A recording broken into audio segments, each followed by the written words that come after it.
Il est tombé. Il est tombé au combat. Comme j'ai mal pour ces familles-là. Ça fait 42 ans que je suis en Israël.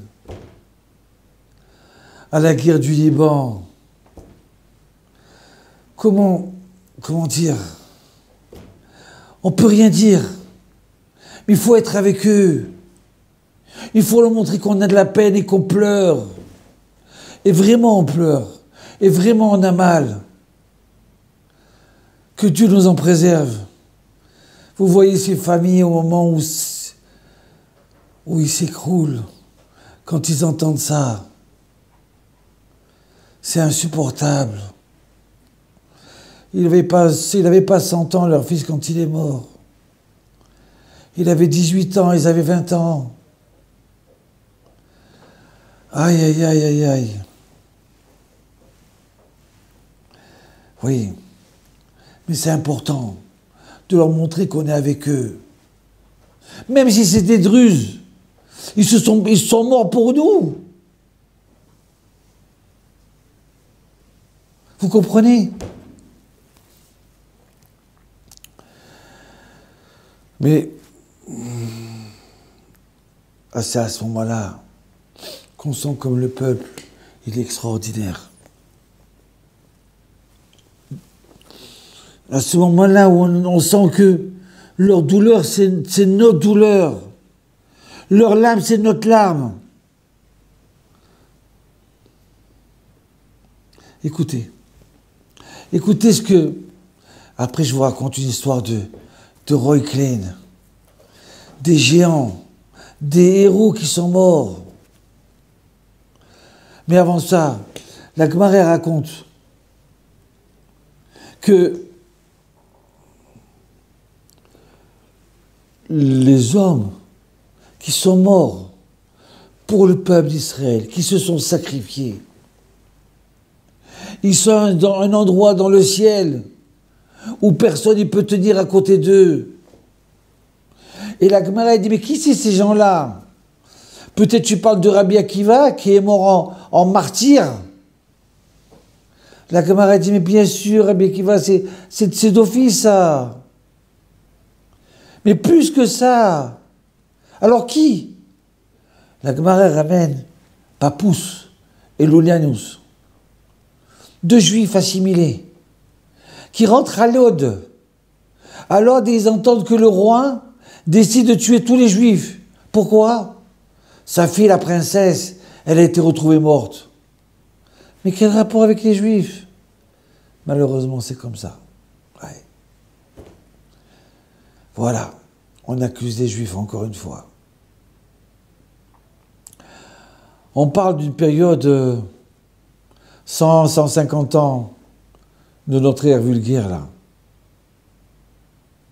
Alors, à ce moment-là, le roi décide de tuer tous les juifs.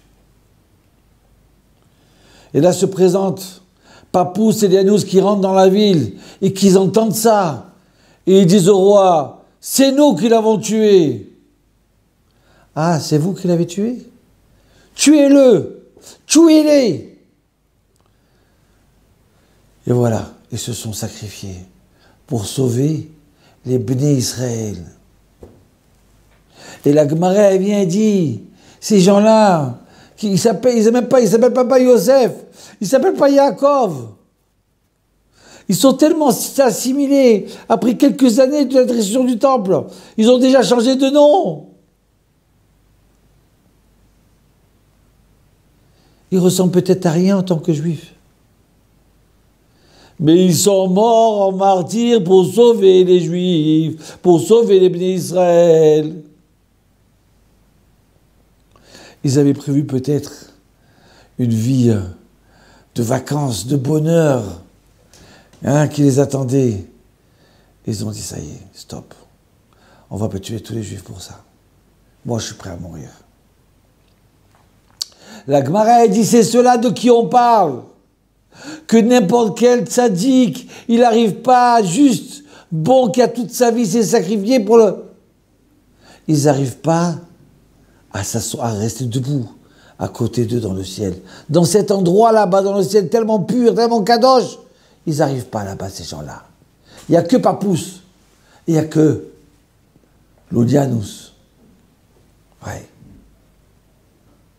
Vous comprenez de qui on parle? Quelqu'un qui s'est sacrifié pour sauver un autre juif. Il n'est pas dans des sphères normales. Il est très loin, très au-dessus de ça. Parce que quelqu'un qui se donne une messirou de nefesh, vous savez, c'est des choses là que peut-être il y a un moment où il n'y a plus de réflexion.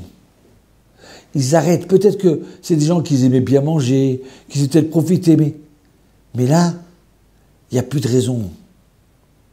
Ils ont décidé tout de suite, à la seconde, de se sacrifier pour le peuple d'Israël. C'est illogique. C'est grandiose.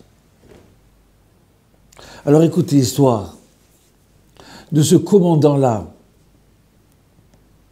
en 2006, au Liban. Ce commandant, il est avec ses soldats, en train de se battre au Liban. Il se trouve dans un endroit où il y a une grenade qui est tombée. Ça y est, plusieurs soldats vont mourir, peut-être 5, 10. Et là, Roy Klein ne réfléchit plus du tout. Il saute sur la grenade. Il sait très bien qu'il doit sauver ses soldats. Il ne s'est pas sauvé, non. Il a sauté sur la grenade. Il a reçu sur lui toute l'explosion. Mais il n'est pas mort encore. Il essaie de se lever, il n'arrive pas. Il donne la direction à un autre officier et il dit Shema Israël. Shema Israël, Adonai Eloheinu, Adonai Echad. Moi je le dis avec tristesse, mais lui il a dit avec héroïsme. Roy Klein. Aïe, aïe, aïe, aïe, aïe, aïe, aïe. Si vous savez qui c'est Roy Klein. D'accord, juste deux petites histoires pour montrer sa grandeur. Dès qu'ils ont découvert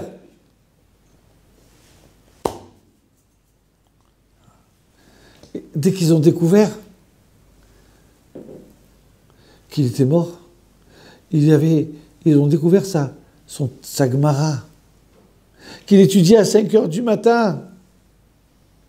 Elle était sur la page de Yoma, du Yom Kippour, du Kohen Gadol, qui est rentré dans le service pour se sacrifier pour le peuple d'Israël, dans le Saint des Saints, le jour de Kippour. Ouais. Ses parents, ils ont raconté qu'un jour, alors que ça faisait des semaines qu'il était dans l'entraînement, il n'avait pas dormi des nuits entières. Il arrive devant la porte. Et ils ouvrent le matin, à 9 h du matin, qu'est-ce qu'ils voient? Leur fils en train de dormir. Qu'est-ce qui se passe depuis quand il est là? Il dit rien, non, je suis arrivé à 2 h du matin. Il n'a pas voulu réveiller ses parents. Il a préféré dormir sur les escaliers. Est-ce que vous entendez de qui on parle? Roy Klein, marié avec sa femme et ses 2 enfants, alors qu'il n'avait pas dormi lui aussi, il ne s'était pas douché, tout ça. Il dit à sa femme, ce soir tu peux dormir, c'est moi qui me lèverai pour les enfants. Mais c'est des malachim, c'est des anges ça. Vous comprenez, il faut qu'on soit associé avec eux, associé avec cette famille. Toute l'année c'est dur pour eux, mais encore plus le jour de sa mort et le jour du Yom HaZikaron. On doit leur montrer qu'on est avec eux et on doit les remercier.